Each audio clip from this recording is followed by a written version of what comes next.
Good morning and welcome back to the live stream for the lecture Visualization, Scientific Visualization. And today's topic is going to be data representation. So just as a short reminder, where are we? We're still dealing with this rendering pipeline, or more specifically the visualization pipeline that is supposed to start from data that we get from somewhere and then ultimately end up somewhere down here with either a image or a video or an interactive application which will in turn just generate a bunch of images. So what did I present so far? I started at the top here and talked about how we can get data from measurements. I picked an example, computed tomography, just as one, very prominent example of a measured data modality. And I also talked about simulation as a source of data, which is probably the number one source of data for visualization, for scientific visualization, at least these days.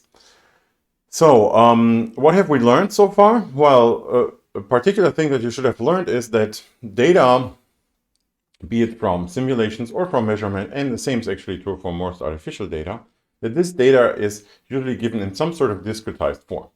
Okay, and there's different reasons for this. For simulation, the reason was basically the underlying numerical scheme that is often that often requires some sort of discretization. We talked about finite differences methods. There's also the finite element method, which is a little bit different. It's a little bit more complicated, but the result is sort of the same. So you have finite elements, finite objects, cells, concepts that you can iterate through. So that is the one thing to learn. Discrete data is often discrete, or most of the time it's actually discrete. And the other thing to learn was that the data exhibits properties that you should be aware of if you design a visualization. Okay, so that might be that there's certain artifacts from either the simulation or the measurement process that should be suppressed in the following steps, or there are certain features that should, be enhanced. And it's good to know what are artifacts and what are features, because otherwise the visualization might just turn one into the other. So today, I want to talk about representation a little bit. So that basically brings us one abstraction level deeper into the visualization pipeline, namely that I'll want to look at what do these data sets look like and what can we do with them. Okay? And again, just as I mentioned, the world is usually continuous, but the representation that we get is usually discrete. So in this case, it's a triangular mesh. It's a structured triangular mesh for this particular example. But the bottom line is we need to fill spaces in between, and we're only given specific data points. And the structure of the data points may vary. So we might have just regular grids, as we had with our simulation example, which was just a Cartesian grid, so basically quadrilaterals, or in 3D that would be cubes. In the measurement lecture, we basically also ended up with cubic shaped cells or bricks. But the bottom line again is always the same as discrete. And this is true for, pretty much anything. Okay, so sometimes we have continuous data, or we have a continuous description, like a mathematical formulation. That might be the case. Or we have piecewise continuous descriptions, right? So we know in this area we can approximate or represent the data by one formula, and here by another one, and here by another one. So that would be a piecewise description. So these things happen. They're pretty interesting to visualize, to process, but most data is really given in this in these discrete format. So when we talk about this discrete format, it's helpful to know a few words, to know a few terms. Okay. So first of all, we need to talk about the dimension. And when we talk about dimension, there's two things that we need to consider. That's the dependent and independent variables. What does that mean? Well, the independent variable is basically the description of the domain. Okay, so you might have a 2D plane. Okay, then you have two independent variables. Okay, so you can go in X and in Y direction, or in U and in V, or in alpha and in beta, whatever you want to call it. Okay, so those are the independent variables. And they have a certain dimension, right? You might want to visualize something on a line. So your input, your independent variables are just 1D, or on a plane, as I just mentioned, or in the volume, then you get 3D. Or you have a volume that changes over time, then you end up with 4D, and so on and so forth. So those are the independent variables. And it's dependent variable, those are the variables that depend, well, on the independent ones. Pretty easy, right? So for instance, if you just have a simple function, say a sine function, right? You have 1D independent variables, right? You just have, say, angle, and then the dependent variable is also just one-dimensional, it's just the height. Okay, so that's it. When you think about a height field, you think about a say a terrain, right? What do you get? Well, you have two dimension of independent variables, right? You can describe, say it's planar, right? Let's forget about the fact that that the Earth is a sphere. So we just parameterize this by two dimensions, say X and Y, and then what do we store per point? Well, we could store simply height. Okay, that would probably ignore things like caves or overhangs, but let's just keep things simple here. So in that case, all we have as dependent variable is a one-dimensional height. So you already see that there's a difference between the dependent and independent variable dimension. So they might vary. Okay, in this case, 2D to 1D. But you should still be aware of those two terms so that we're all talking about the same thing. So here are a few examples of what cells would generally be referred to or called. So when we talk about 0D, well, no dimension, we only talk about points. Okay, never mind. 1D, what is a 1D function? Well, it's a line or a curve, right? And then what are the cells if we discretize this line or curve into sections? What would we call the cells? Well, we would call them probably lines or line segments or edges. Okay, so that would be an appropriate term for that. And then the mesh, which is the thing that we look at when we take all those cells and combine them into one thing, how would we call that? Well, and you generally call this polyline or a polygon if you close the lines and you're still only interested in the edges, not in the interior, okay? Because then you would get something two-dimensional. Talking about two-dimensional things, okay, next step, if you have 2D independent variables, what do you get? Well, you get something like triangles or quadrilaterals or, well, any other polygon. But now you're interested in the interior of the polygon. Okay, so the resulting mesh is simply called a 2D mesh. Okay, nothing easier than that. Okay, it's a 2D mesh. You could also call it surface. So that's sometimes a description. However, notice that if we are at this very general level, the result doesn't necessarily have to be a surface, right? It could be isolated cells. No one says that they have to be connected at this point.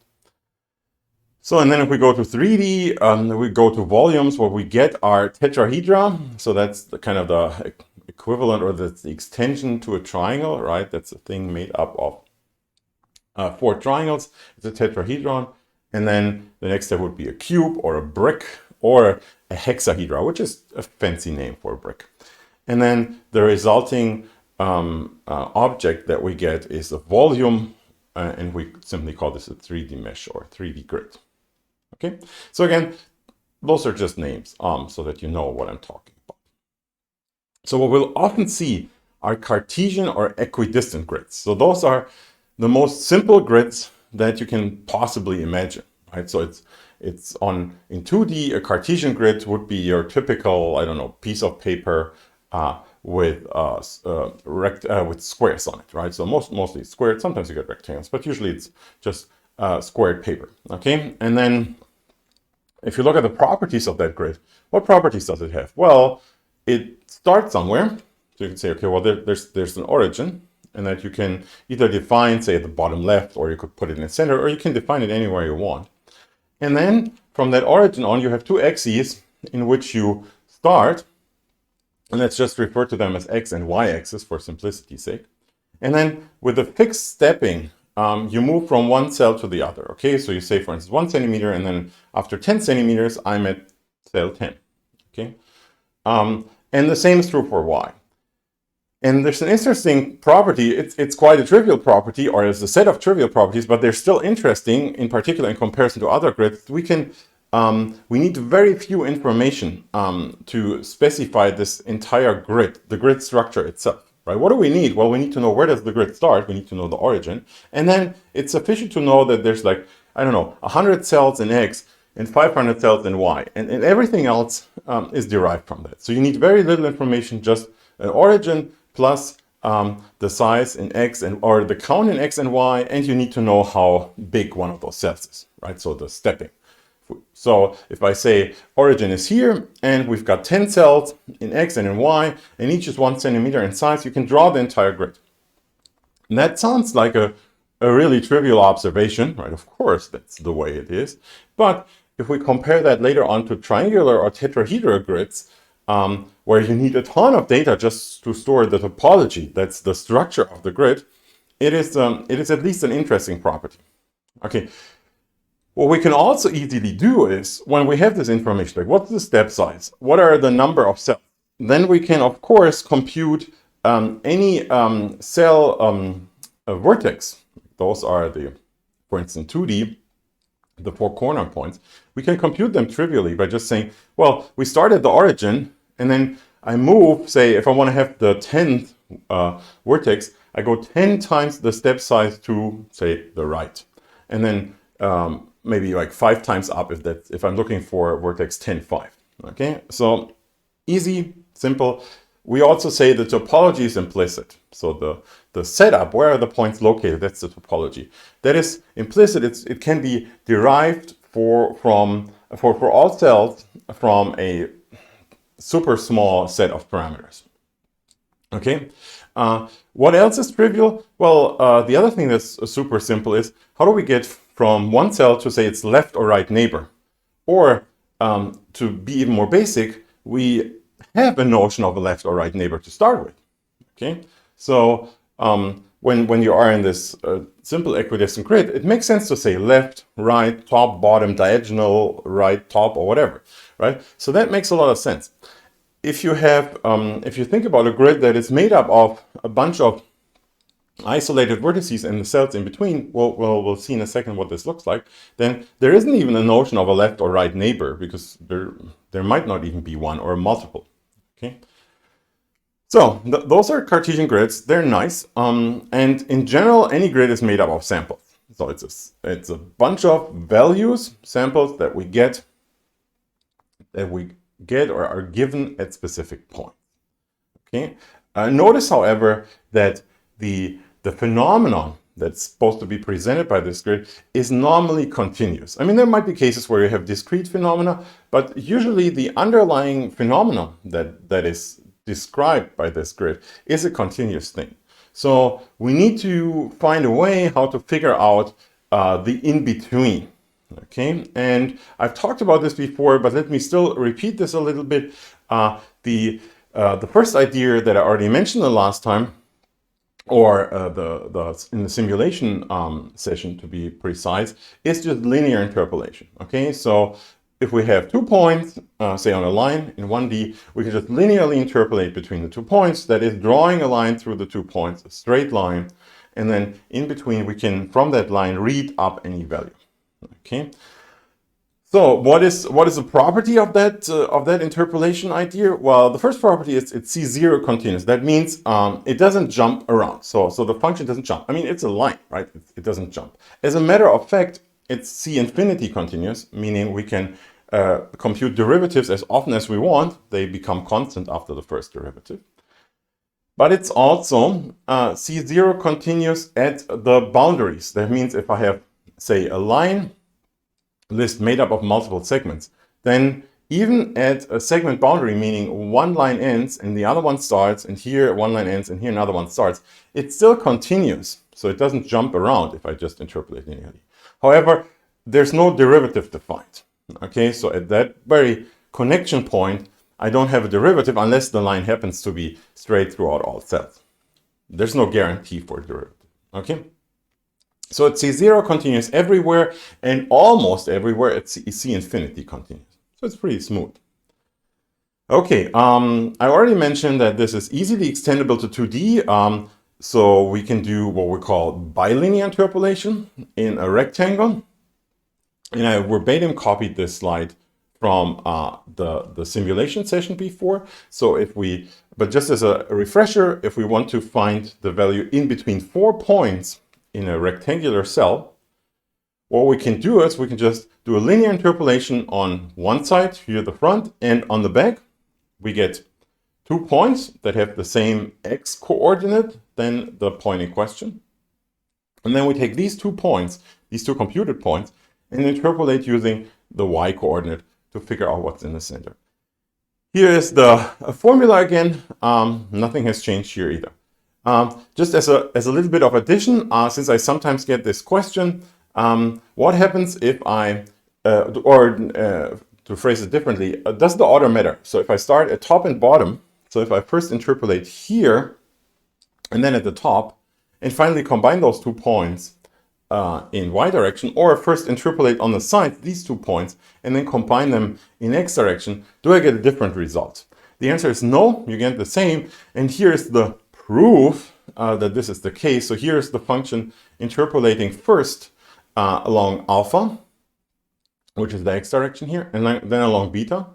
And I colored this so you see what the alpha interpolation is. So that's yellow, and in white you have the beta interpolation. And now all I do is I multiply this out. So I basically factor, factor is the opposite. So I basically multiply beta here with both terms and 1 minus beta here at the front. And then I just reorder things a little bit by the alphas and 1 minus alpha. And then if I factor alpha and 1 minus alpha out, I get this function here. So this is all the same. And as you can see here, that is the computation I would do if I first go along beta and then do the final alpha step. So it's really the same. Interestingly, in practice, not necessarily exactly, because we do floating point computations in practice. And then this computation here, even though it's mathematically the same, might give you slightly different results. Okay. So while it's conceptually the same, theoretically the same, practically, if you're interested in like super high precision, you should stick with one of the two and be aware that you would get a different error for one of the two.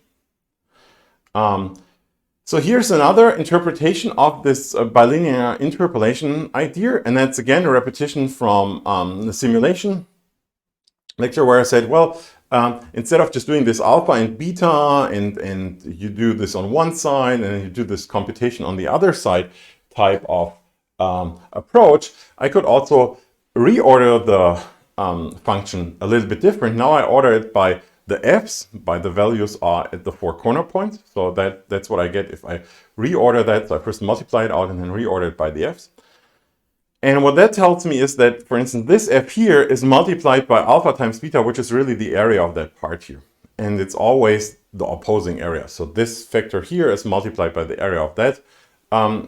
Looks almost like a quadrilateral, but say this rectangle here, and this point Fij is multiplied by the area of that rectangle. Of course, all normalized to the total area.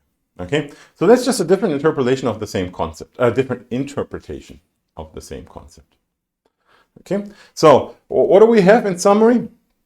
We have that we have the super simple type of grid, this Cartesian grid, implicit topology. So the only thing we need to store per element, per vertex, is its value.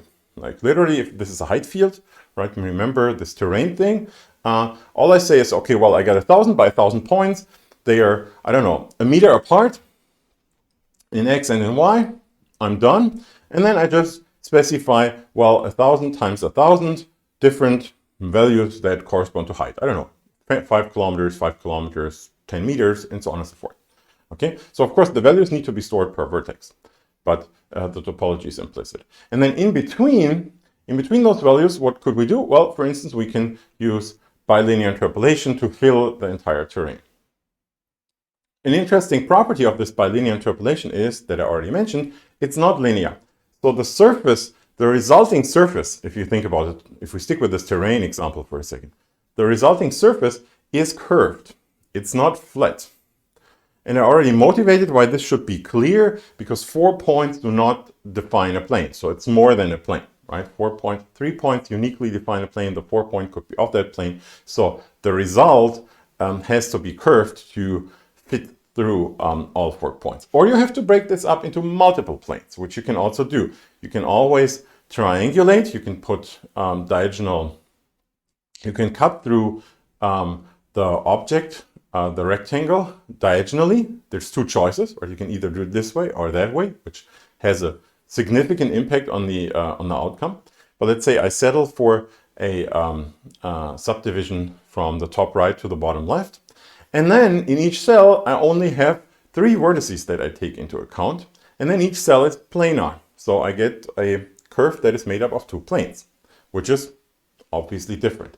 So what you can already see is that even if I fix the vertices, okay, even if I fix the structure of the vertices, so they are a regular Cartesian grid, if I fix the values of the vertices, the decision what cells I use, whether I break this down into 2 triangles and use a different interpolation technique that we'll talk about in a second, or whether I use bilinear interpolation, influences the reconstruction. It influences the interpolated values significantly. Okay, so let's look at what we can do inside a triangle. Okay, so this is a repetition for those that attend computer graphics or advanced image synthesis, but if you're only into visualization, that is potentially new to you. So what do I want to do? Well, I want to find an interpolation function that, well, interpolates inside a triangle. Triangle is made up of 3 vertices, as easy as that. What do I want? Well, I want this function to return the value that I already know at the vertices themselves. So I'm looking for a function p that gets as input a coordinate, a 2D coordinate. And when I give it as input the coordinate of one of the 3 vertices, I want to get the exact value back. So it shouldn't lie about the existing values, but it should give me something in between. Okay, and I add an additional constraint here. There's a multitude of interpolation functions that would be possible with the first constraint. Add an additional constraint here and say, I want this to be linear. Okay, why do I want this to be linear? Well, that's the simplest thing that I can think of, right? The simplest thing would of course be constant, but a constant function would not work, right? If I have 3 vertices and I want the function to reconstruct the 3 different values, apparently the interpolation function cannot be constant because it has to have 3 different values at least, I guess. Okay, so what I want it to be is, I want it to be as simple as possible, and let's see if that works out. Okay, constant is not possible, so I choose the next one, which is linear. What does a 2-dimensional linear function look like? It's simply a plus bx plus cy. Okay, so it's a function that depends linearly on x and on y and has a constant offset. Well, and now I can turn that into a system of equations, a pretty simple system of equations, because I now know it's got to be linear. So it has to have this structure here. Plus, I want, if I plug in x1 and y1, I want to get f1. If I plug in x2 and y2, I want to get back f2.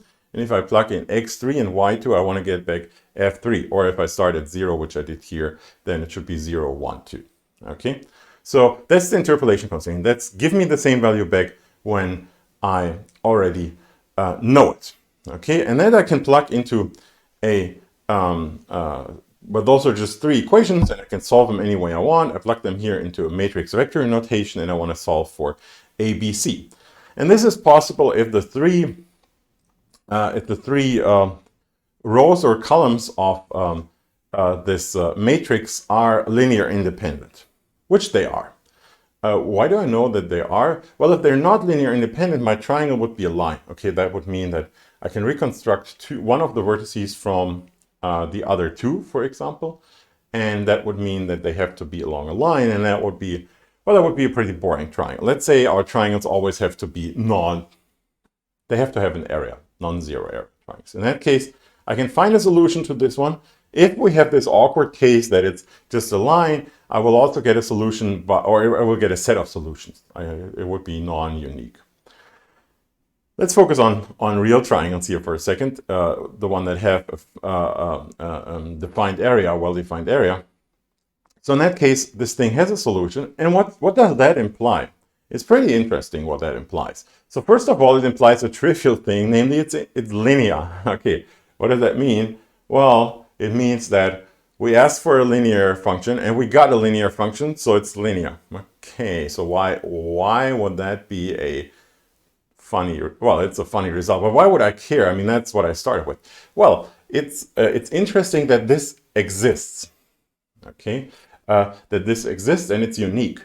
Remember the bilinear interpolation, the interpolation inside a quadrilateral? In that case, if I would have started with the same approach, I would have gotten a system of equations with 4 unknowns. Okay, sorry, 4 conditions. Still 2 unknowns, x and y, but 4 conditions. Okay, in that case, might not exist.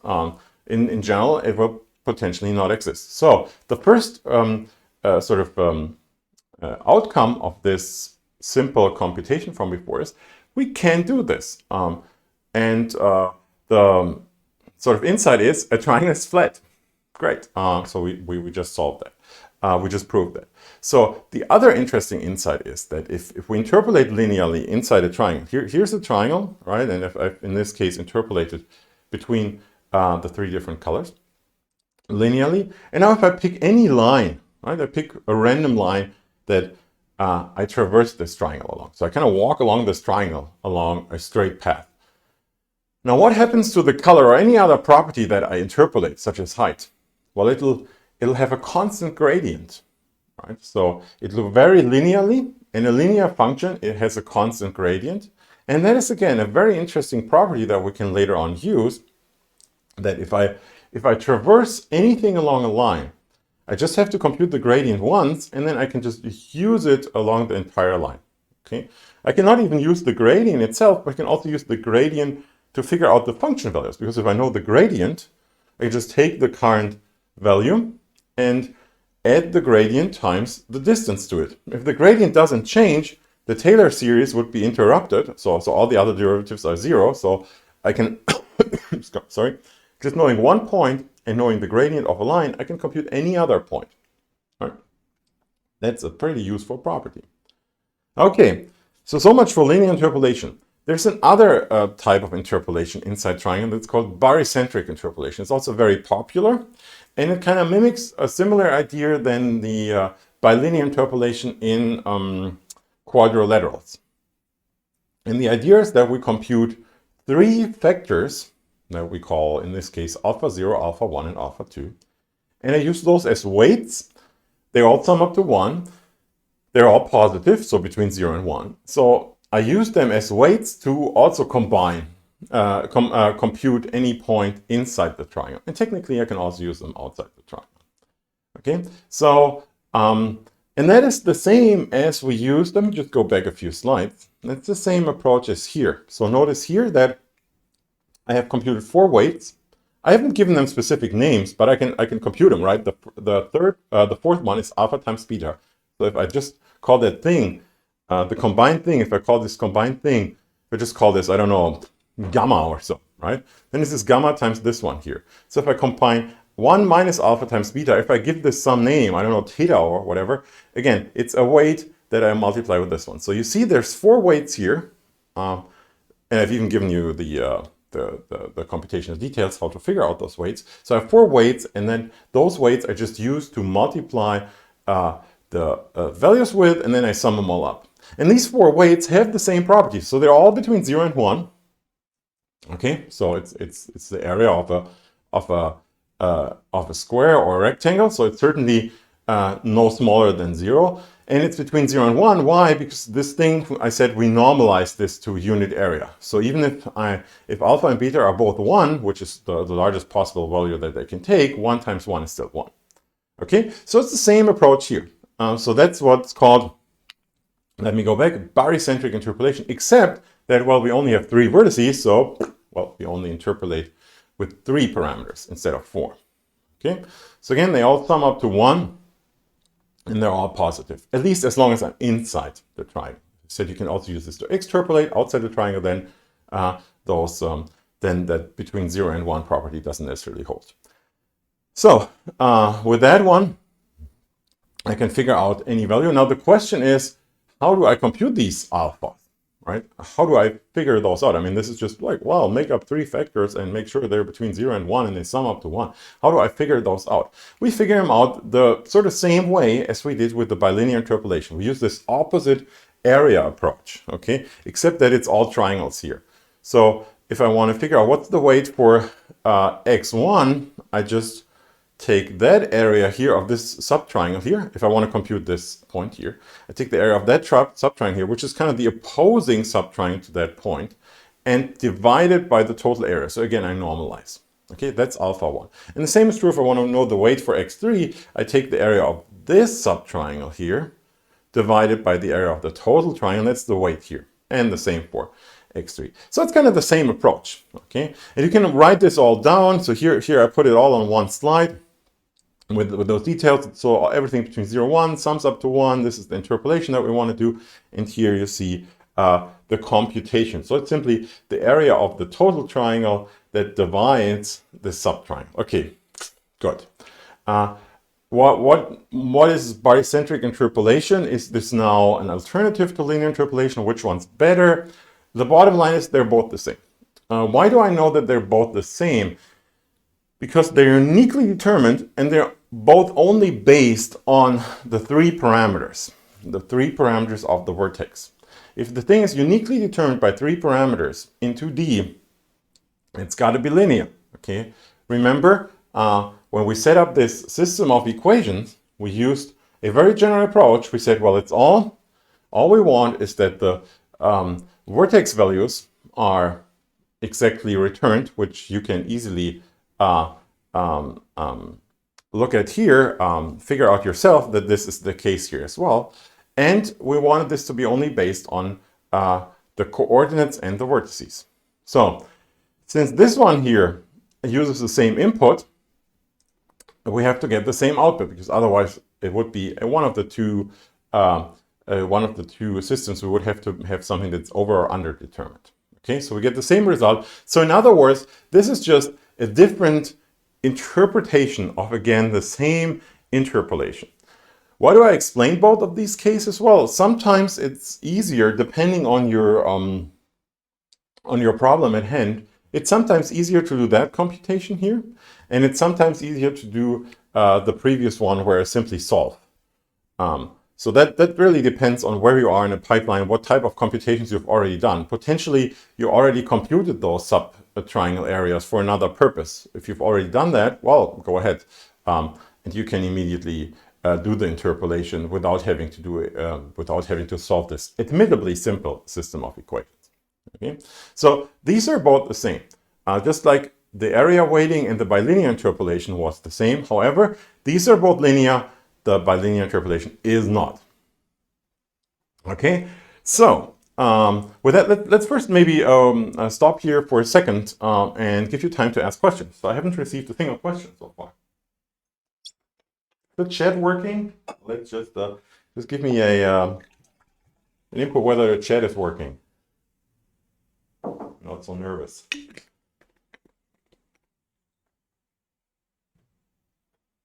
Okay. Doesn't seem like the chat is working. Okay, I see no one wants to talk to me. It's fine. I had enough questions this morning. I think it's working. Yeah, it's working. Okay, thank you. I know it's working. Okay, good. So, the chat is working. I don't see any question except for some generous feedback. Thank you that it is working. So, let's continue. So you've already got it here on the slide. So what happens if my points refuse to be on a Cartesian grid? Okay. So what if for some reason the input data is just given as a bunch of points? Okay. It's not laid out by a Cartesian or by any grid. So we just have a bunch of points. To give you a simple example for a real world phenomenon, let's if you just do a laser range scan. So you have an object that you want to scan, a 3-dimensional object. And you are interested in the surface geometry. So there's one way to figure it out, and that is a laser range scan. So you simply use a laser or any other focused light source. You project a point or a ton of points. Let's just do one point at a time. You project a point on the surface, and then you use a a bunch of cameras, two at least, to photograph that point. And what do you get? Well, you get from two camera perspectives, you see the point, and from those two perspectives, you can triangulate the position in space. Okay, now you move your laser around, your light source around, you project another point, you take another picture, and this way you kind of sample the surface. Now, you can sample that regularly. You could say, okay, well, I do this in a regular grid arrangement, but the result is not a regular grid necessarily, because, well, if your object curves, your points can jump, well, arbitrarily around, right? They can do crazy things.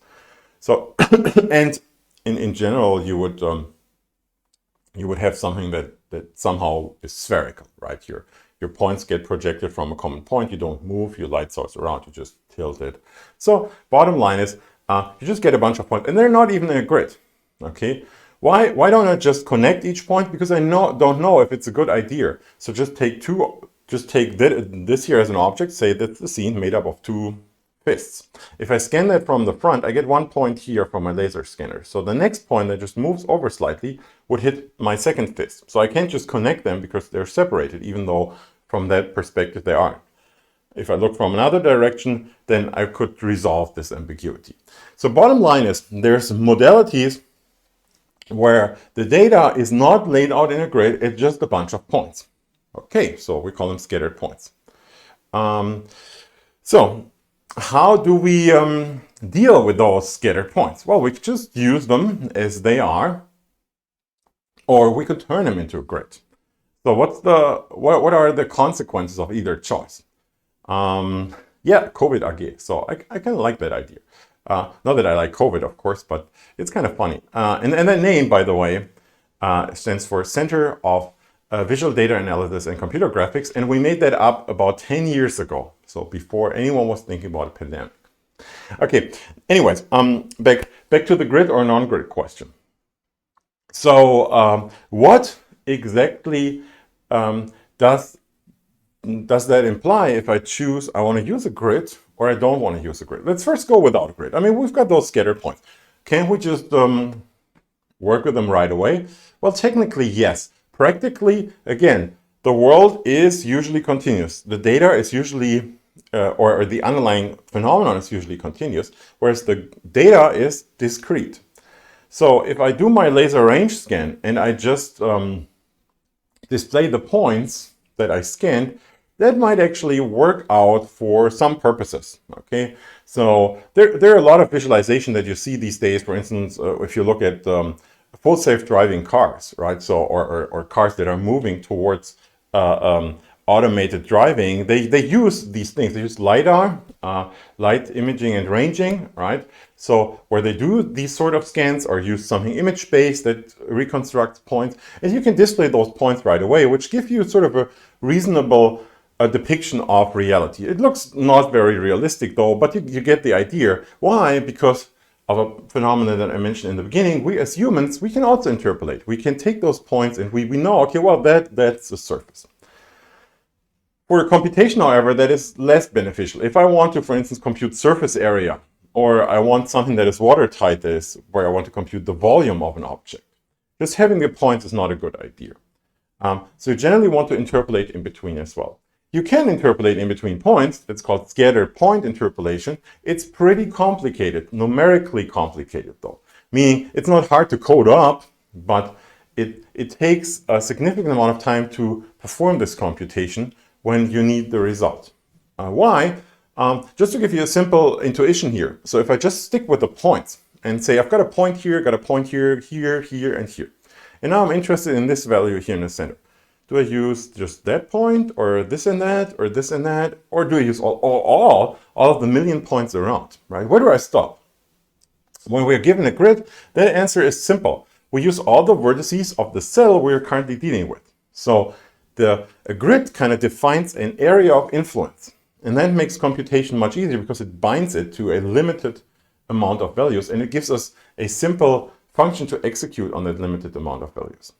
Okay, so that's sort of the underlying magic of grids. So a grid is a good thing. So that's the first thing to know.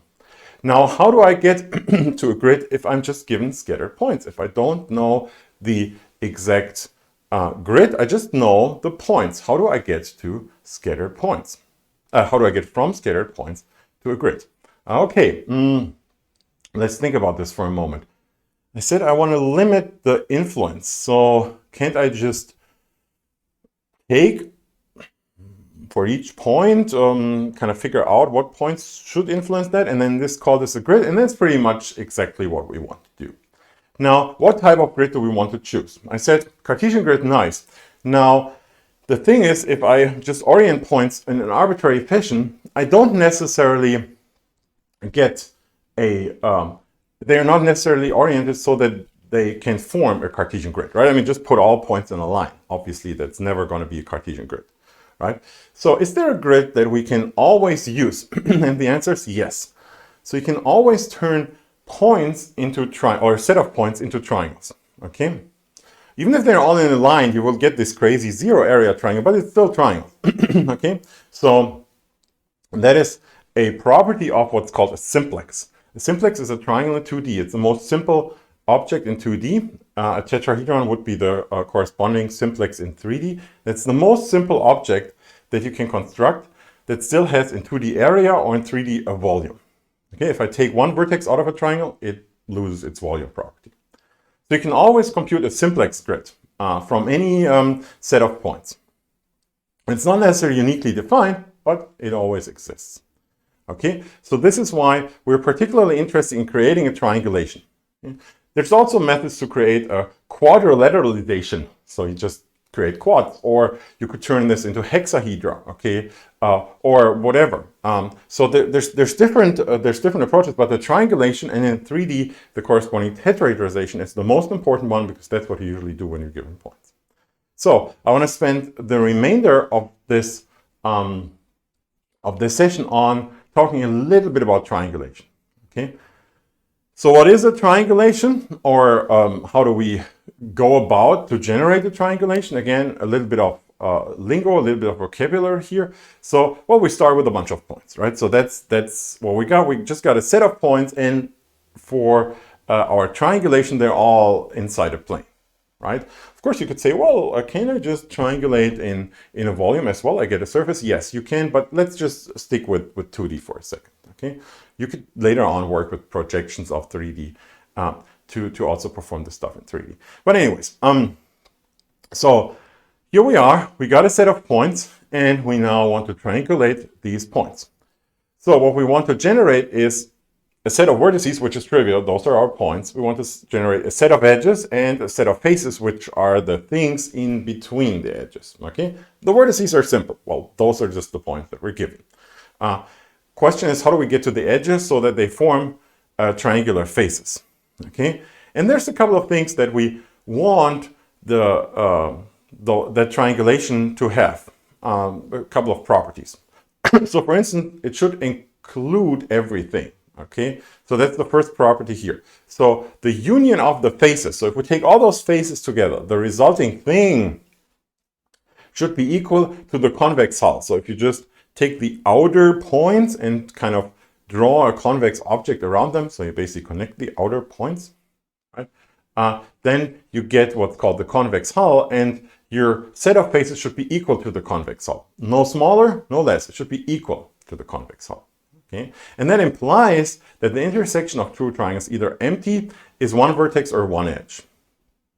Let's look at that in a little bit more detail. What it means if the convex hull equals the union of all faces, that means that the faces exactly fit into the convex hull. So they neither overlap, okay, here they don't overlap. This would mean we have more, and we don't create any holes. Okay, those are the first two conditions. Okay, why don't we want overlap and holes? Let's talk about the T vertices in a second. So what's bad about a hole? Can't an object have a hole? Well, not in our scenario here. Not in reality either.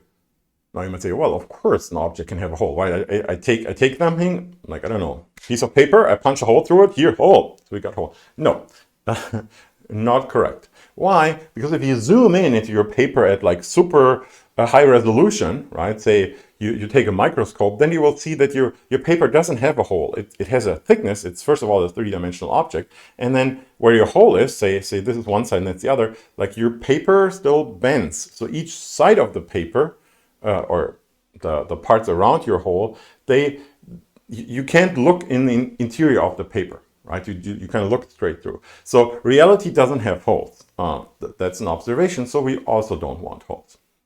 Okay, overlapping faces, or mathematically speaking, let's stick with the holes for a second for one more property. What's the problem if I would allow that hole? Okay, well, reality doesn't have holes. Okay, let's take that for granted. But what's the problem here?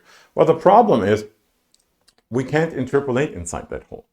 Okay, so because we want to interpolate inside the cell. If I define a point here and say, give me the value here, you would have to answer, I don't have a clue because it's not a cell, and that's something you don't want. Okay.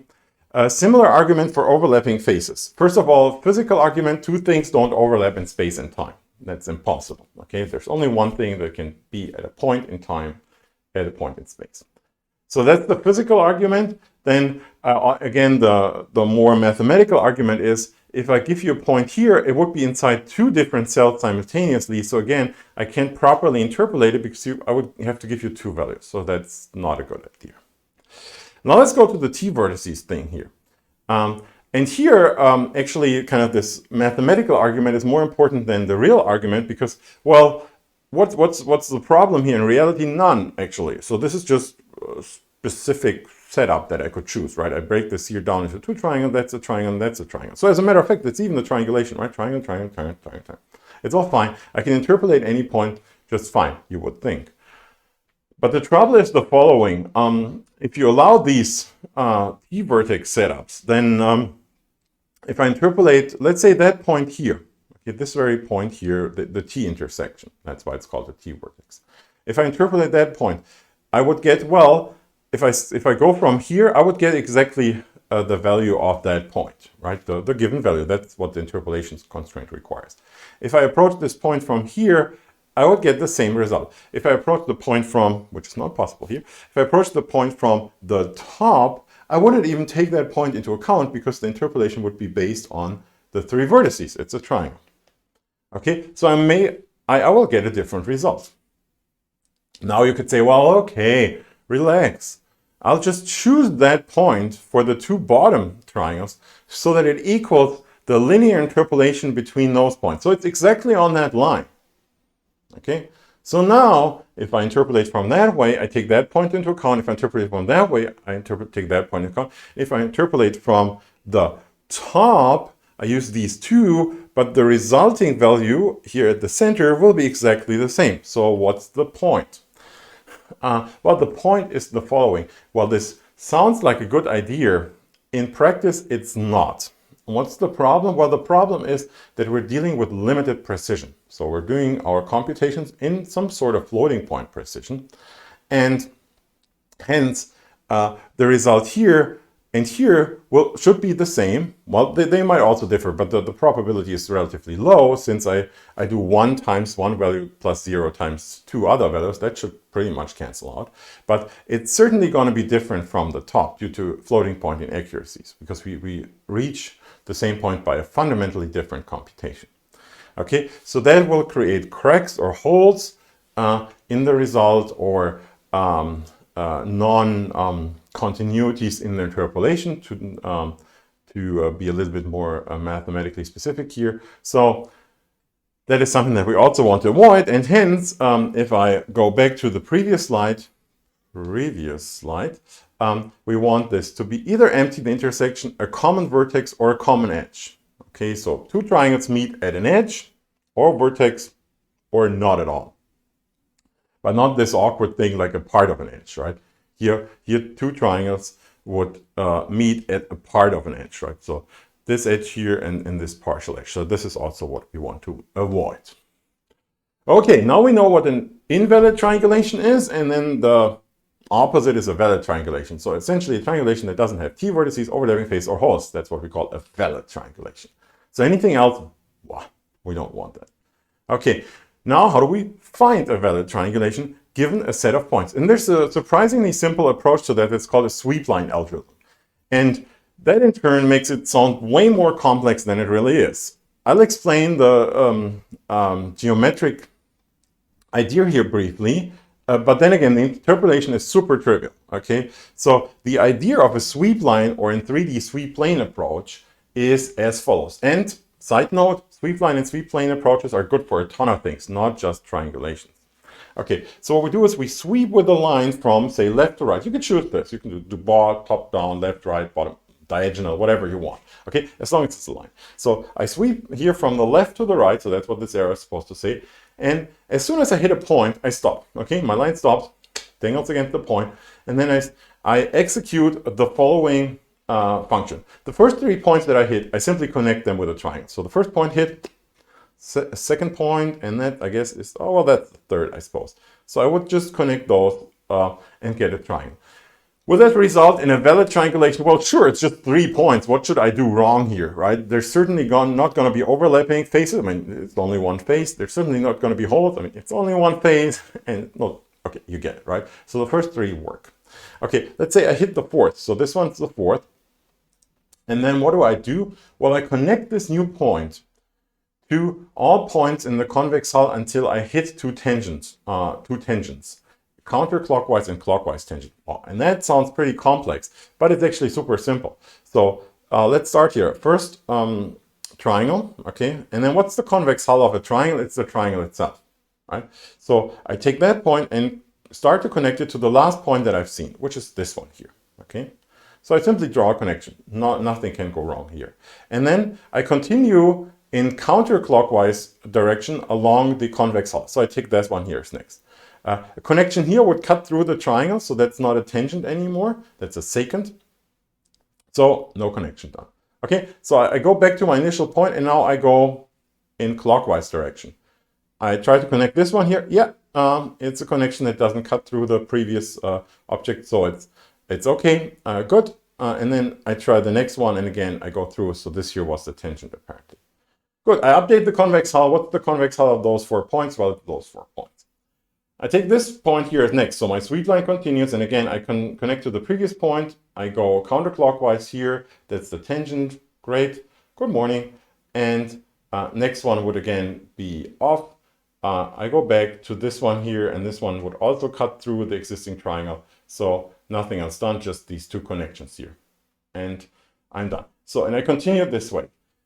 So as I said, this sounds more complicated than it is if you think about, ooh, how do I even sweep through points? So sweeping through points is just sort the points by X direction and iterate over the list. Okay, so this is really, so the sweep line thing, this idea is nice to understand what the concept is. So here is the pseudocode for the approach, but it's really just sort the points from left to right, or sort them by X, and then traverse the list. So that's the sweep line. Okay, so again, it makes it sound more complex than it really is. And then you simply do connect the first 3 points, and then, as I said, you go clockwise and counterclockwise and do connections. Okay, so does that create a valid triangulation? The answer is yes. How would you prove that? You just use an inductive proof. You prove this for the trivial case, for the starting case. I've already done this. Starting case is trivially true, and then you prove that this condition holds throughout the loop. If you want to do this, we did this in previous exercise. I'm not sure if we do it this semester, though, but it's a pretty simple proof. So that will generate a valid triangulation. Good. Are we done here? No.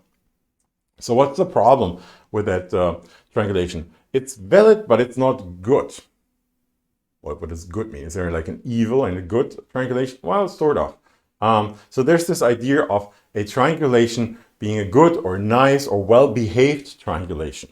I don't think we talk about bad triangulations or evil ones, but that would probably be the opposite. So what do I mean with that? I mean, a good triangulation is a triangulation that has relatively round triangles. What's a round triangle, right? The triangle by itself is not very round. I mean, it's a triangle, right? What am I talking about? Well, what I'm talking about when I say round, I talk about the aspect ratio of the in circle and the out circle. Okay, what are these 2 things? Well, the in circle is the largest circle that fits inside the triangle. The out circle is the circle that's defined by the vertices. Here you can see out circle, in circle, and here you also see out circle, in circle. You see a huge difference between those two triangles. Here, those two circles have roughly the same size, whereas here, not. They differ significantly in size, which means radius or area or volume or whatever. Volume in 3D, right? So, and what we want are triangles that look more like this than like that. So they should be round. They shouldn't be like skinny and lengthy and spiky or whatever you want to call this. Okay. Now, why would you care? Would be one valid question. And the other one is, do we even have a choice? Right? Given a set of points, which we can't vary, I mean, that's the input that we get, can we find rounder triangles or not? Let's first address the question, can we find rounder triangles? And the answer is yes. So here's an example, same set of points here, and I've just triangulated this slightly different, right? Here I used triangulated the first 4 points this way, and here I just flipped that edge. Both are valid triangulations. This one contains rounder triangles, in particular here where I made the change, right? So that's kind of answer to the question too. Yes, we do have a choice. A valid triangulation is not unique given a set of points. So that's the first thing to know. The second one is, why would we care? I mean, do they look nicer? Yes, they do. But what is the point? Well, to answer this, let's step back a little bit. Why are we doing all this stuff here anyhow? Right? What's the reason? Why am I telling you this? Well, remember a couple of minutes ago, I started from a visualization perspective. So I said, well, we want to visualize something. For that purpose, we want to interpolate values to get the continuous thing back. And for that purpose, we wanted to get a grid. So those are kind of 3 levels of abstraction that I kind of stacked on top of each other already. So bottom line is we want to recover the original, or as close as possible, recover the original underlying continuous phenomenon. Now, if I would use that triangle here as opposed to that one, right? Say I have the choice between the two, just like I have on the left. This here would mean that I use values to find, to reconstruct the inner part of that triangle. I use values that are relatively distant. Okay, so I have this point far on the left and then these 2 points here, and all 3 have an influence on that point here. Okay, whereas there might be points that are way closer that I just have not chosen as vertices for that particular cell. And that is most often not a good idea. Okay, so you want to use the vicinity of a point. So you want to have points nearby to influence that point that you intend to interpolate. So that's sort of a kind of a hand-wavy intuition argument. There's another very there's another interesting numerical argument, and that is, remember barycentric interpolation, this idea with the opposite area type of thing. So to compute that, I need to compute the overall area, and I need to compute the areas of those subtriangles. Now, how do we compute the area of a triangle? Let's just keep it simple. Let's say its axis aligned and everything. Then it's just base times height divided by 0.5, divided by 2 multiplied by 0.5. Okay, so you get a product of base times height times 0.5. Now, in this situation here, and this could get even worse, like even longer and skinnier, your base and your height might be different, right? It might be 100 meters times 1 millimeter, right? If this thing is extremely thin. And that multiplied by 0.5, never mind the 0.5 here, but it's a very large value times a very small value. And floating point numbers don't like that situation, small times large. So bottom line is you accumulate more inaccuracies this way than that way. Okay, so that's another argument why I want to avoid these. They're numerically unstable. Not a good idea. Okay, so what we want is, for good triangulation, we want the triangles to be as round as possible. And that is actually a pretty complicated thing. In particular, since there are global properties. So if I change one triangle, it might impact another triangle, and so on and so forth, right? So here's an example, or if I change one vertex, right? So if I flip that edge, it obviously influences 2 triangles. Just one edge, flipping it has an effect on 2 triangles. So it might make one side rounder and the other side not that round. So it's a non-trivial problem. So how can we solve that? And there's actually a multitude of ways, and I just want to show you a relatively simple one that leads to pretty good triangulations.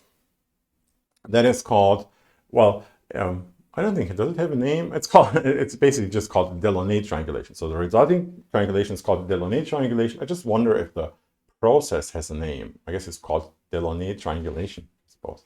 I never thought about this. Okay, so, and that is built on another concept called a Voronoi diagram. It's named after two folks, a person called Voronoi and a person called Delaunay. Let's talk about the basic approach first. Okay, so we're given a set of getter points. Okay, good. That's what we start with. Seems to apply. So then we construct something that's called a Voronoi diagram, named after this person called Voronoi. And then from that one, we build something that's called a Delaunay graph. And from that one, we obtain a triangulation.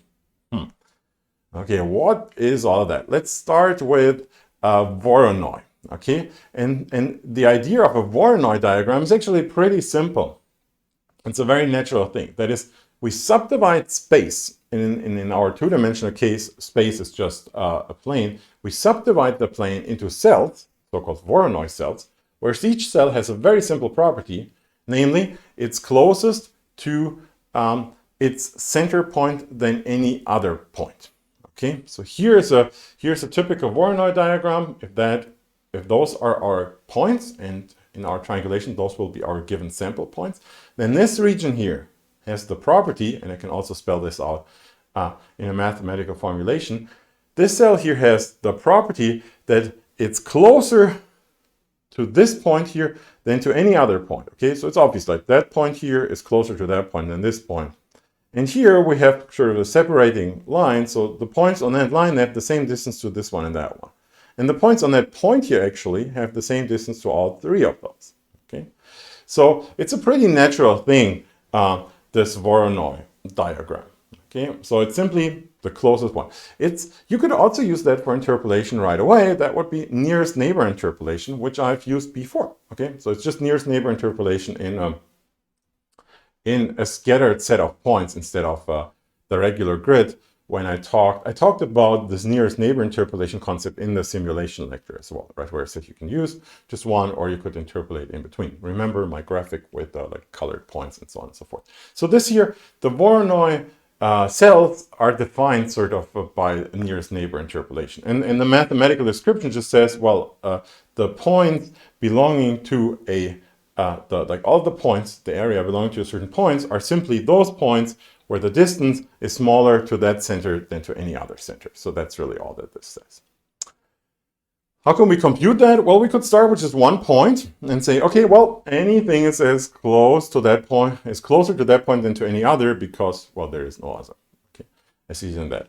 Then I add a second point, and what do I do? I simply cut the entire space at the center. Like I create the center line, the line that is equidistant to both points. How do I compute that? Well, easy, right? I take the 2 points, connect them, compute the center, compute the line that is perpendicular to that connection, and voila, I have my 2 points. And I can repeat this process with the next point, the next point, the next point. Okay, so I simply just chop off parts, and then you get the Voronoi cell as sort of the intersection of all of those chops. Okay, so that would be one way how I could compute those Voronoi cells. Okay, so once I've done that, I can admire the grid and can use it for nearest neighbor interpolation, which is not what I wanted, right? We wanted to do linear interpolation. But nonetheless, nature tends to prefer that. So if you look at your skin, if you look at a giraffe, if you look at bacteria, if you look at a turtle shell, and a ton of other things, you can observe these Voronoi cells. So they are actually a pretty natural thing, literally. Why is that the case? Because, well, if you think about what the Voronoi cell says, it says, okay, well, I want to classify everything that is closest to one point as belonging to that point. Now, if you consider things that grow independently, such as bacteria or microorganisms, others, or a skin that grow from cells, be this colored skin from a giraffe or simply your skin cells, or a turtle shell where things expand. Like if they grow at a constant rate, so every cell grows at the same speed, where would they hit each other? Well, exactly at the center, right? I mean, if they grow at the same speed and they start to grow here and here, then where do they hit? Well, obviously at the point where there's the same distance to each of the cell centroids. Okay, and this is why we see that in nature pretty often. And yeah, we could use that for interpolation. However, we don't want to use that for interpolation because, well, it's not linear, not the greatest idea to do it this way. Okay, so how can we do better? Well, we take step 2. We move on to the triangulation. A triangulation is better because it yields this piecewise linear thing, so it's smoother. So can we turn these Voronoi cells, which we can relatively easily compute from just scatter point, can we turn them into a set of triangles? And that's exactly what a Delaunay triangulation does. So what is a Delaunay triangulation? It's actually pretty simple. It's you take your Voronoi centroids and you take your Voronoi cells and you just do what I said before.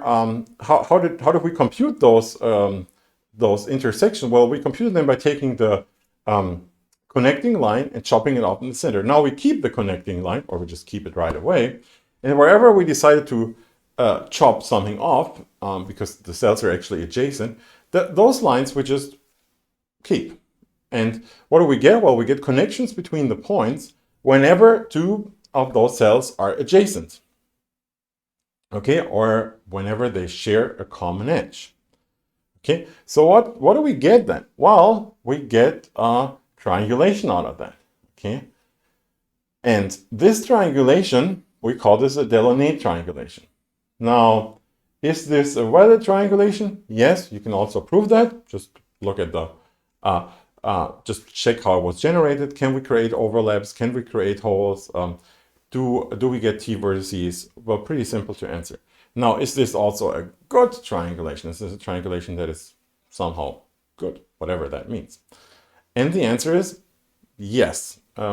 If we define good, if we are a little bit more specific about what good means. Okay, in this case, good means even optimal. I could even define this as optimal, means that the ratio between two in circles and out circles is maximized or minimized, depending if you divide out circle by in circle, out circle. But they are most similar. What that means is your worst potential triangle in your entire triangulation is as good as it could be. Okay, what do I mean by could be? Well, if I just have 3 vertices, 2 are here and 1 is there, then I have to get a skinny triangle. So no way I could fix that because there's only one triangulation possible, right? But as soon as I have more, and I pick from all the triangles that are generated, I pick the one that's the skinniest. I try to maximize that, meaning that the ratio is as small as possible between those 2 circles. That's what this Delaunay triangulation generates. What is the underlying idea? The proof is a little bit tricky, but that this condition holds. But there's another condition that is actually the same, and that's the tricky part, to show that these are the same. But the other condition that is easier to prove and understand is that any triangle that's in the Delaunay triangulation, okay, when I compute the circumcircle around that Delaunay triangulation, right, I take these 3 vertices, for instance, and I compute the circle that is defined by 3 vertices, 3 points define a circle. Then I will not find another point inside that circle so that I could have potentially switched. What if the points, they all share a common point and no, okay, what are the points? Okay, you got 0, 0, 2, so you basically have a quadrilateral, right? They all share a common point, 1, 1, and no edge between. Okay, so you mean, if the edge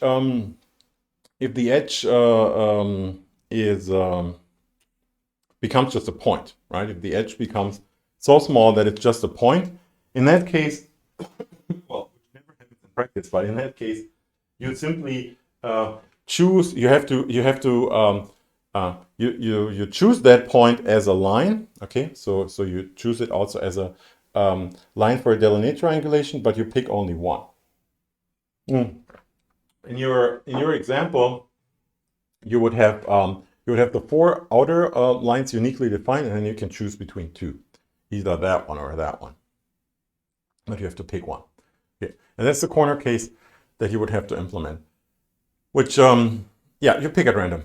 So there's really no good or bad here. So you'll see in a second both are optimal.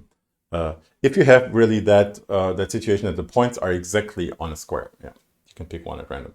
And that, by the way, just as a side note, if you end up implementing this, I said this never happens. That was actually a lie. There's always happens would be the better situation, right? So if you implement code that does this, there are these corner cases that can drive you nuts if you want to implement that it always works. As a matter of fact, most triangulation software packages would probably break in those situations. They would probably crash because often these cases are not implemented. Okay, let's look at this proof why there's no other point inside the circumcircle. Let's first look at a helpful lemma here. So if I have 2 points, okay, and those 2 points have an edge in the Delaunay triangulation, so they're connected. Okay, then I can draw a circle through those, or a closed disk. So it's not uniquely defined, of course, 2 points. I can draw an infinite amount of circles through it if I want to, but I can find at least one that doesn't contain any other point. And that works both ways. Let's just focus on one way. Let's say, given these 2 points, can I find such a circle? Can you compute such a circle? And the answer is yes, and it's actually pretty simple to compute. What would be the center of the circle?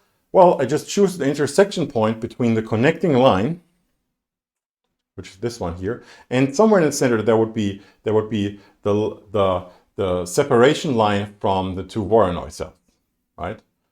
Why do I know that there's a connection line? Well, because I only draw this line here if there's a cell in between. So at some point these two intersect, which I say would be here, and that I simply pick as the center of my circle. That circle obviously goes through both points because they both have the same distance to the center, and it also obviously doesn't have any other point in between. If it would have any other point in between, that would have to be closer than the other 2 points. So this point would have to be inside the cell of that 3rd point, and then it cannot be the case that the 2 lines intersect there. Okay, the 2 cells intersect there. So that's easy to see. Now let's move to triangles, and for 3 vertices that make up a triangle in Delaunay triangulation, we also know that there's no point in the interior. Let's see, why is that the case? What does it mean that 3 points are mutually connected in a Delaunay triangle? Well, this only happens in one situation. That means I have a common edge between these here, I have a common edge between this one, and I have a common edge between this one. Okay, so there must be I mean, the cell must kind of go here and here and here. Now, again, how can I construct the circle? So again, I'll just take care of one direction of the proof. It says if and only if, and as a matter of fact, it holds, but I just want to prove one way. I want to be constructive here, saying, okay, if that's the case, can I construct the circle? And yes, you can. All I have to do is I take the intersection of those 3 lines, okay? The one that crosses here, the one that crosses through here, and the one that crosses through here. And those lines, I take the intersection of the 3 lines, okay? And they intersect in one point. Okay, and that point is equidistant to all 3 points. Yeah, it's not, and in this case it's here, so it's not like I see this point, so the lines, the cell boundaries might actually end up somewhere, but it's equidistant to all of the 3 points. And what else do I know? Well, that point cannot be in any other cell, because again, if it would be in any other cell, that cell would have to sit there, so there would have to be a point closer to that center, and that cannot be the case because otherwise they wouldn't be connected. Okay, so what we know from this consideration here is that there's no other point in between. So if I in between this circle, so for this circumcircle, there's no other point for this triangle to be inside. Okay, so I cannot flip this in any way as to decrease the radius of the circumcircle. Okay, if I can't decrease the radius of the circumcircle, that's a good property. That's a good starting assumption for assuming that the radius between circumcircle and incircle is optimal for the worst possible triangle. Okay, as I said, details are a little bit more complex, but that's just supposed to give you sort of an intuition where this idea comes from. Okay, so we know that this is a property that the Delaunay triangulation has to have, that I can not find another point in the circumcircle. And that is a good starting point to compute the Delaunay triangulation without first computing the Voronoi diagram. Okay, so one way to get to this point, to get to this Delaunay triangulation, is to first compute a random triangulation that is valid, okay, for instance, by using a line sweep or a 3D plane sweep approach, and then just checking these properties. Okay, so we know, or I'm motivated, let's put it like this, that we maximize this ratio if we know that for each triangle this Delaunay property holds, because of the if and only if criterion. If this holds for every triangle, we have a Delaunay triangulation. Not just if we have a Delaunay triangulation, it holds for every triangle. That's what I'm motivated, but again, as I said, the opposite is also true. So with that, I can just take a random triangulation and I can figure out where is it sort of not so good pretty easily by computing the circumcircle, which is just basically taking the 3 vertices of the triangle and then checking if there's any other point in between. And it's even better than that. I can derive an approach which is called the edge flip algorithm that takes a valid triangulation and turns it into a good, and of course still valid triangulation. And the idea is as follows. I started with the valid triangulation, for instance, sweep line. Then I find all of the edges where this is violated, where this local Delaunay property is violated, where I have a point that's in between. I first find all the triangles, and then I take from those triangles, find all the edges that belong to triangles that cause trouble, that where another point is inside that corresponding Delaunay triangulation. And I throw those onto a stack. And now I just work through this stack. I pop an element from the stack, so as long as the stack is not empty. Okay. So what do? I pop this element from the stack. I pop this edge that belongs to a bad triangle from the stack. And then I simply flip it. Okay, what do I mean by flipping? I give you, I'll show you an animation for that for a second. I flip it, and then that edge is not going to violate the Delaunay property locally anymore. Why? Because, well, there's only 2 ways I can put an edge. Let's go to the animation right away, or let's go to the image right away. So if those are my 4 points, there's only 2 choices that I have. Okay, I can take the center line, either do it this way or that way. If it's really a quadrilateral, as you just had, it doesn't matter which one. But if it's not a quadrilateral, there's a good and a bad situation. Okay, so one is better than the other, except if they both have exactly the same shape, except for rotation. Okay, so when this triangle here, the bottom or the top triangle, as a matter of fact, they both violate the Delaunay property, because if I compute the circumcircle around that one, you easily see that this point is inside. Then all those edges are pushed. I take this one here and I flip it. And now I'm good to go. You can easily see this here. That point is inside that circumcircle. If I do it here, it's not inside anymore. Okay, so I process this edge by edge. Going back to the algorithm one slide, after we flip this edge, we need to consider we might have broken something in the adjacent triangle, because we now changed 2 triangles. Okay, so we might have broken something. I can also show you this in a little bit of an animation here. So that's the basic flipping idea, right?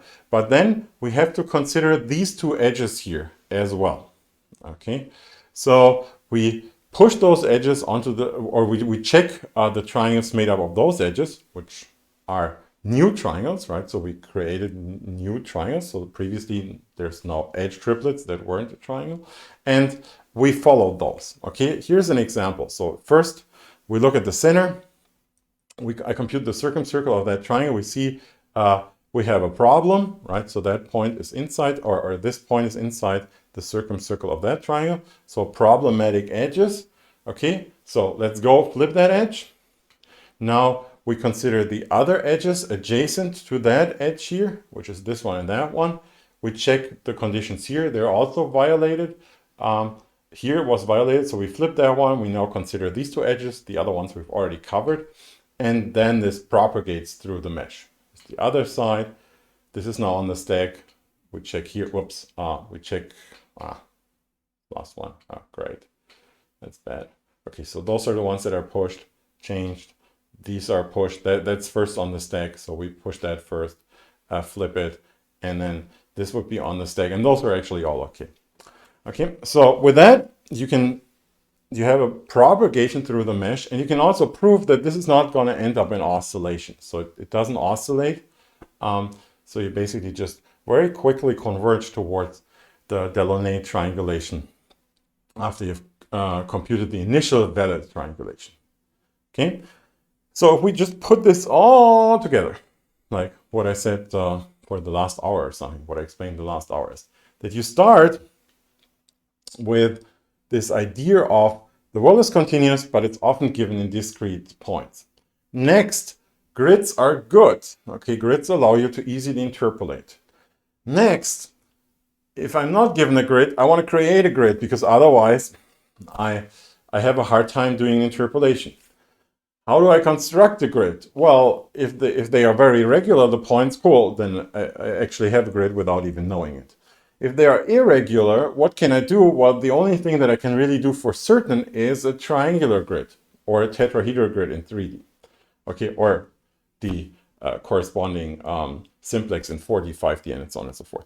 Okay, how do I do this? I first say, define a bunch of property, what is valid, what is invalid, and then on top of that I say what's good and what's desirable and what's not so desirable, good and bad, and that could be, or that is usually the ratio between circumcircle and incircle. And now you can go further and say, okay, what do I want to minimize? The average ratio between circumcircle and incircle, or the one of the worst? And this approach will actually optimize the worst. I mean, and in this way, of course, lift everything up.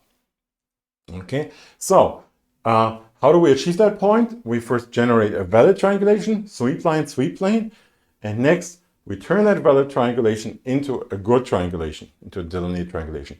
You can also do it the other way, right? You could also, if you want to, and you have efficient code, you can also compute the Voronoi diagram directly and turn it into a Delaunay triangulation. Turns out, sweep line plus edge flip is generally faster. Okay, why? Because this chopping off thing is, of course, squared in complexity. So that's not so funny, and the other one's just n log n. Okay, so you gain a little bit of performance from that approach. But what it gives you in the end is a grid, a triangular grid, in which you can interpolate using barycentric or linear interpolation, same thing. And then, voila, you're good to go. Okay, and that's pretty much it. That's pretty much all I have to say today. And in the next session, I want to talk about the filtering and mapping process, which I'll actually talk about for the rest of the entire series of this stream. So, well, because if you look at the pipeline, I mean, there's only filtering and well, there's rendering on top of that. But filtering, mapping, rendering are the remaining steps. And I first want to highlight the filtering and mapping steps. Any questions? Any questions about the topics today? Well,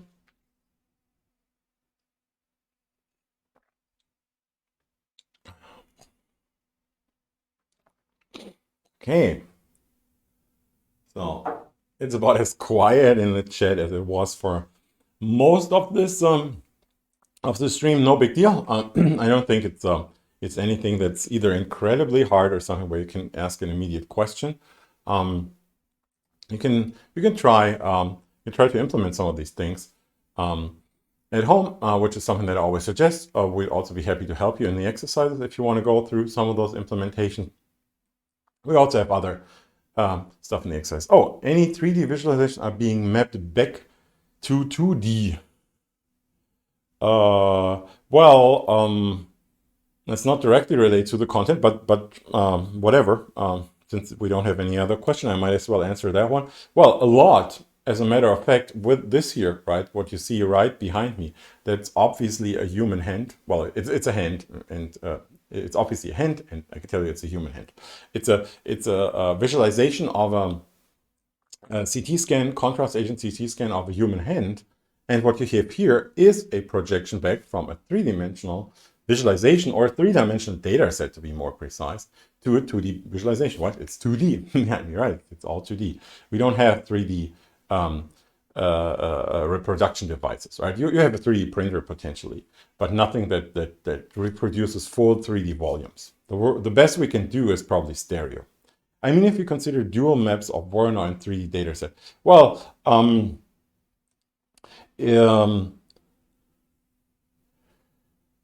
okay, well, sure. You can. Well, I don't quite know what's your question, because you said a 3D visualization being mapped to 2D. Do you mean? I wasn't talking about visualization so far. I was talking about the process to get there, right? So, do you mean a mapping of a 3D, a projection of a 3D data back to 2D?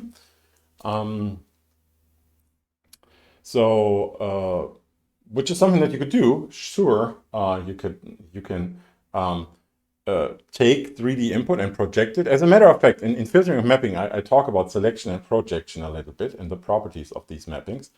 I'm still not sure what exactly you're trying to get at. Do you mean a three-dimensional manifold, like a surface, and I have this three-dimensional data and I want to compute a two-dimensional surface representation of the three-dimensional data set? That's what you're getting at? Right. So say my example from the from the CT scan, where I would compute a CT scan of say a bust or any other three-dimensional object, and I want to and I get a set of three-dimensional points, which are in fact just a representation or a subset of the two-dimensional manifold, the surface. Are you talking about that one? Like, how do I get from 3D points to the two-dimensional manifold? Okay, yes, you can. If that yes refers to my last question. Yes, in that case, one approach that you could take. So if you have three-dimensional points and you do the sweep plane, then it's a plane that you sweep, right? If you go along x-axis, it's a plane that you would sweep if you would look for the geometric interpretation. Your initial valid triangulation is a tetrahedrization, to be precise, right? So you generate tetrahedra. And also your Voronoi cells would be three-dimensional in nature. So they would be three-dimensional cells. So your Delaunay structure would not be a Delaunay triangulation, but a Delaunay tetrahedrization. Okay, so you generate tetrahedra. You fill the entire volume. Okay, and then you could just run through that process. And once you're done, you simply take only the triangular faces of the surface. So that would be one way to generate the surface. Okay. If you're not interested in the interior, right, you could just take the subset. It would be a huge waste of resources, you would think, right, because you generate all those tetrahedra, and there would be really awful tetrahedra, because they are, again, long, potentially very long ones. But yeah, it still works. Generally, if you want to reconstruct a surface from points, you would use a different approach to generate the initial triangulation. Just to give you an idea, what you could do is you can just insert them into a volume. I mean, they are 3D points. You can just insert those into a volume and create what's called a signed distance function, and then look for the zero iso surface of the signed distance function. We'll have signed distance functions later on, and you'll see how that allows you to do this dimensionality reduction from 3D to 2D, or from 2D to 1D if you want to get a line in 2D, right? So that's what you can use signed distance functions for. Okay, different approach. Okay, anything else?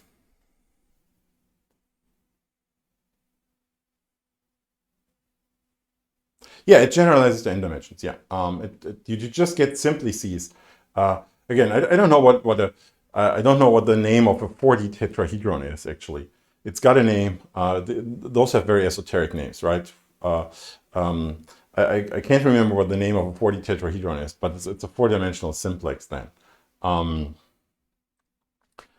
But in any case, yeah, it generalizes, yeah, to any dimension. Becomes a sweep plane, and then you get a sweep volume conceptually, and then you get, I don't know, the sweep tesseract or whatever. So it becomes a little bit mind-boggling, but the implementation is actually pretty much the same. You just repeat the process for multiple dimension. It's actually, if you got one coded up, getting this to n dimension is not a big deal. Okay, good. Yes, that's it then. We're done for today. Next session next week, or if you watch the video on demand, well, just click on the next one. Will be about filtering and mapping, and for instance, a distant map will be a part of that as well. Until then, as usual, stay healthy and bye-bye.